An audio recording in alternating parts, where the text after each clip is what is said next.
Hindi sa pinagtatabuyan kita, anak ha, pero parang mas okay kung nandoon ka sa Yumi House. Andun lahat ng kailangan mo. Komportable ka doon. At saka baka malintikan ka na naman dahil sa amin. Papsi, huwag po kayo mag-alala. Paalam po ako. Dito muna po ako.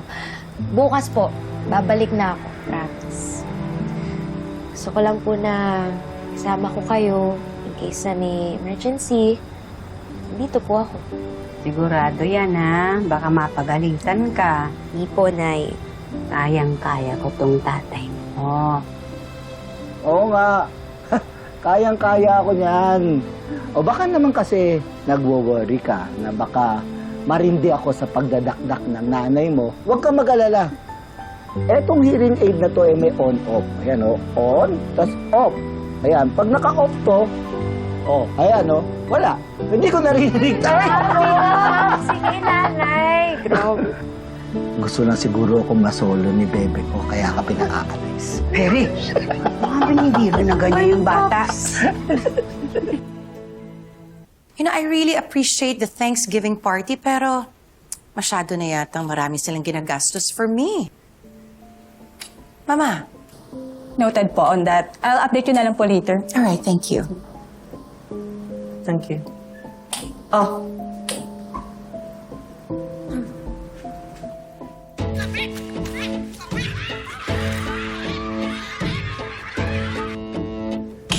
So what if nahuli itong babaeng ito at sabihin niyang inutos mo, kaya nagawa niya yon?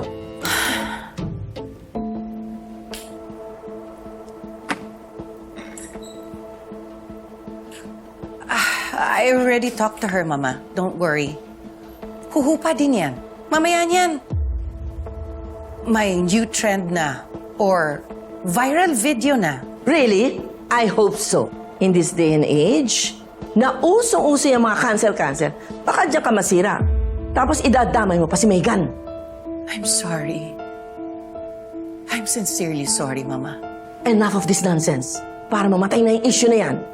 And I just hope that you learned a lesson from this experience. Hay, nako! Nay, gising pa po kayo. Nay, akala ko po okay lang kayo. Okay ako. Lumabas pa po kayo para umiyak. Hindi naman ho kayo maririnig ni Papsi dun sa loob. Sorry. Pinapagaan ko lang po yung loob niyo. Ito kasi talaga kinatatakutan ko. Yung tuluyang mambingi si Perry. Alam niyo po, Nay, parehas lang po tayo ng iniisip. Biruin niyo po yun. Buong buhay ni Papsi, may musika siya. Trabaho niya nga po yung pagiging musikero eh. Libangan niya yung gitara. Banding namin yung pagkikitara. Tapos, biglang mawawala sa kanya. Kung kailan ngayon, natutupad na yung pangarap mong maging singer. Gustong-gusto pa naman yung pinanonood at pinakikinggan ko. Nay, di ba pag taga-Port Uno, palaban at hindi sumusuko? Magtiwala po tayo kay Papsi, ha? Pag may kailangan siya, andito lang tayo palagi para sa kanya. Anak, alam ko, mahirap yung pinagdaraanan natin ngayon. Pero huwag mong pababayaan yung trabaho mo, ha? Yung career mo.